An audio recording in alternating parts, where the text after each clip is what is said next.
ಮೊದಲನೇದಾಗಿ ಎಲ್ಲರಿಗೂ ನಮಸ್ಕಾರ. ಆ್ಯಕ್ಚುಲಿ ಆ ದಿನಗಳು ನೋಡಿದ್ಮೇಲೆ ಈ ದಿನಗಳು ನೋಡ್ದಂಗೆ ಆಗ್ತದೆ. ಯಾಕೆಂದರೆ ಇದೊಂಥರ ನಾಸ್ಟಾಲಜಿಕ್ ಫೀಲಿಂಗು. ಇದೇ ಕಪಾಲಿ ಥಿಯೇಟ್ರ್ ಇತ್ತು ಆವಾಗ, ಎಲ್ಲ ಕನ್ನಡ ಸಿನಿಮಾಗಳನ್ನ ಗುದ್ದಾಡಿ ಹೊಡೆದಾಡಿ ಟಿಕೆಟ್ ಕಷ್ಟಪಟ್ಕೊಂಡು ನೋಡಿದಂಥ ಥಿಯೇಟ್ರ್ ಇದು. ಅದೊಂಥರ ಮೊದಲನೇದಾಗಿ ವೆರಿ ನಾಸ್ಟಾಲಜಿಕ್ ದಿನಗಳು. ಸೊ ಈಗ ಇದನ್ನು ಅದ್ಭುತವಾಗಿ ಒಂಥರ ಅರಮನೆ ಥರ ಮಾಡಿಟ್ಟಾರೆ. ಇಲ್ಲಿ ಸಿನಿಮಾ ನೋಡಿದ್ದು ಇನ್ನೂ ಖುಷಿ ಆಯಿತು. ಮೊದಲನೇದಾಗಿ ಬಲರಾಮನ ದಿನಗಳಲ್ಲಿರೋಂಥ ಪ್ರತಿಯೊಂದು ಕ್ಯಾರೆಕ್ಟ್ರಿಗೂ, ಪ್ರತಿಯೊಂದು ಡೈರೆಕ್ಟ್ರಿಗೂ, ಅಸಿಸ್ಟೆಂಟ್ ಡೈರೆಕ್ಟ್ರಿಗೂ, ಅಲ್ಲಿರುವಂಥ ಎಲ್ಲ ಆ್ಯಕ್ಟ್ರಿಗೂ ಹ್ಯಾಟ್ಸ್ ಆಫ್ ಹೇಳೋಕ್ಕೆ ಇಷ್ಟಪಡ್ತೀನಿ. ಚೆನ್ನಾಗಿದೆ ಸಿನಿಮಾ, ತುಂಬ ಖುಷಿ ಆಯಿತು. ಆ್ಯಂಡ್ ಎಲ್ಲದಕ್ಕಿಂತ ಹೆಚ್ಚಾಗಿ ನನ್ನ ಗೆಳೆಯನಿಗೋಸ್ಕರ ಬಂದೆ ಇವತ್ತು ನಾನು, ವಿನಯ್ ಗೌಡನಿಗೋಸ್ಕರ. ಕತ್ತಿ ಅಂತೆ ಕತ್ತಿ ಬಡಿ ಮಗು ಏನು ಮಾಡಿದ್ದಾನೆ ಅಪ್ಪ, ನೆಕ್ಸ್ಟ್ ಲೆವೆಲಲ್ಲಿದೆ ಆ್ಯಕ್ಟಿಂಗು. ಕನ್ನಡಕ್ಕೆ ಯಾವುದೋ Tamil, Telugu, Hindi, Bollywood, Uzbekistan hero ಅಂತೆ, ವಿಲನ್ ಅಂತೆ ಅಂತೆಲ್ಲ ಕರ್ಕೊಂಬರ್ತಾರೆ. ಇನ್ಮೇಲೆ ನೋಡ್ರಿ ಕತ್ತಿ ನೋಡ್ರಿ, ಎಲ್ಲ ಅವನ ಕತ್ತಿ. ವಿನಯ್ ಎಲ್ಲಿದ್ಯಪ್ಪ, ಬಪ್ಪ ಬಾಯ್ಲಿ ನಿಜವಾಗ್ಲೂ ಏನ್ರಿ ಮಾಡ್ಯಾನೆ, ಅದ್ಭುತವಾಗಿ ಮಾಡ್ಯಾನೆ. ಆ್ಯಂಡ್ ಅಫ್ಕೋರ್ಸ್ ನಮ್ಮ ವಿನೋದ್ ಬ್ರೋ ಅಲ್ಟಿಮೇಟ್ ಆಗಿದೆ. ಎಲ್ಲದರಿಂದ ಹೇಳಲೇಬೇಕು ನಾನು, ಚೈತನ್ಯ ಅವರ ಆ ದಿನಗಳನ್ನು ನೋಡಿ ನೋಡಿ ನೋಡಿ ಯಾವಾಗ ಬರುತ್ತೆ ನೆಕ್ಸ್ಟ್ ಪಾರ್ಟು ಅಂತ ಕಾಯ್ತಾ ಇದ್ವಿ. ಈ ದಿನಗಳು ಕೂಡ ಅದ್ಭುತವಾಗಿದೆ. ಒಟ್ಟಿನಲ್ಲಿ ಬಲರಾಮನ ದಿನಗಳು ಅಮೇಝಿಂಗ್ ಆಗಿದೆ. ಪಾಪ ಚೈತನ್ಯ ಅವರು ಹೇಳ್ತಾ ಇದ್ರು, ಈ ಸಿನಿಮಾ ಇನ್ನು ಯಾರು ಪುಷ್ ಮಾಡಲಿಲ್ಲ ಅಂದರೆ ಇದು ಥಿಯೇಟ್ರಿಂದನೇ ಹೋಗುತ್ತೆ ಅಂತ. ಆ ಥರ ಯಾರು ಆಗೋವಂಥ ಚಾನ್ಸ್ ಇಲ್ಲ, ಯಾಕೆಂದ್ರೆ ಅಷ್ಟೇ ಒಳ್ಳೆ ಸಿನಿಮಾ. ದಯವಿಟ್ಟು ಯಾವುದಕ್ಕೂ ಈ ಥರ ಆಗೋದಕ್ಕೆ ಯಾರು ಅವಕಾಶ ಮಾಡಿಕೊಡಬೇಡಿ. ಈ ಸಿನಿಮಾನ ಗೆಲ್ಲಿಸಿ ಮತ್ತಿದೇ ಥರ ಇನ್ನೊಂದಷ್ಟು ಅದ್ಭುತವಾದ ಸಿನಿಮಾಗಳು ಬರೋ ಥರ ಮಾಡಿ.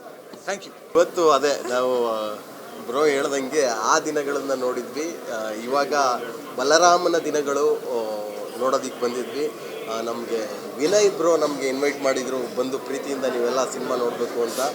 ಹಾಗೇ ಇವತ್ತು ಬಹಳ ಚೆನ್ನಾಗಿ 1985ರಲ್ಲಿ ನಡೆದಂಥ ಆಗಿನ ಬೆಂಗಳೂರು ಭೂಗತನ ತುಂಬ ಸಹಜವಾಗಿ ನೈಜವಾಗಿ ಕಟ್ಟಿಕೊಟ್ಟಿದ್ದಾರೆ ನಿರ್ದೇಶಕರು.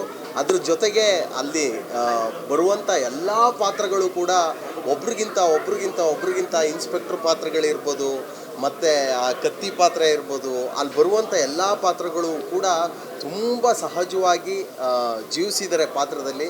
ಅಷ್ಟೇ ಚೆನ್ನಾಗಿ ಕಟ್ಕೊಟ್ಟಿದ್ದಾರೆ. ಕ್ಯಾಮ್ರಾ ವರ್ಕ್ ತುಂಬ ಚೆನ್ನಾಗಿದೆ, ಆ್ಯಕ್ಟ್ರ್ಗಳು ತುಂಬ ಚೆನ್ನಾಗಿ ಮಾಡಿದ್ದಾರೆ, ಡೈರೆಕ್ಷನ್ ತುಂಬ ಚೆನ್ನಾಗಿದೆ, ಎಲ್ಲವೂ ತುಂಬ ಚೆನ್ನಾಗಿದೆ. ಆಮೇಲೆ ಒಂದು ಕನ್ನಡ ಸಿನಿಮಾ ಗೆದ್ದರೆ ಈ ತಂಡದಿಂದ ಇನ್ನೂ 10 ಸಿನಿಮಾಗಳು ಬರ್ತವೆ. ಸೊ ಹಂಗಾಗಿ ಇಡೀ ಬಲರಾಮನ ತಂಡಕ್ಕೆ ಶುಭಾಶಯಗಳು. ಒಳ್ಳೆ ಸಿನಿಮಾ ಕೊಟ್ಟಿದ್ದಾರೆ ಕನ್ನಡ ಜನತೆಗೆ. ಎಲ್ಲರೂ ಕೂಡ ಸಿನಿಮಾನ ನೋಡಿ ಮಿಸ್ ಮಾಡ್ಕೊಬೇಡಿ, ಥಿಯೇಟ್ರಲ್ಲಿ ನೋಡಿ ಅಂತ ಹೇಳ್ತೀನಿ. And all the best team Balarama movie ನೋಡಿದ್ವಿ, ತುಂಬ ಚೆನ್ನಾಗಿದೆ. ಮೇನ್ಲಿ ವಿನಯ್ ಅಣ್ಣಂಗೋಸ್ಕರನೇ ಮೂವಿ ನೋಡೋಕ್ಕೆ ಅಂತ ಬಂದಿದ್ದು. ಸಖತ್ತಾಗಿ ಆ್ಯಕ್ಟ್ ಮಾಡಿದ್ದಾರೆ, ಕತ್ತಿ ಥರನೇ ಮಾಡಿದ್ದಾರೆ.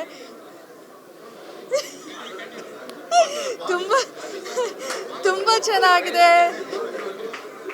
ಸಿನಿಮಾಟೋಗ್ರಫಿ ಆಗಿರಲಿ, ಅದು ಪ್ರತಿಯೊಬ್ಬರ ಆ್ಯಕ್ಟಿಂಗ್ ಅಂತೂ ತುಂಬ ಚೆನ್ನಾಗಿದೆ. So after a very long time ಒಂದು ಆ ದಿನಗಳು ಹೇಗಿತ್ತು ಮೂವಿ, ಅದಕ್ಕಿಂತ ಸಕ್ಕತ್ತಾಗಿದೆ. ಸೊ ಎಲ್ಲರೂ ಬಂದು ಥಿಯೇಟ್ರಲ್ಲಿ ನೋಡಿ. And all the very best Balaram team.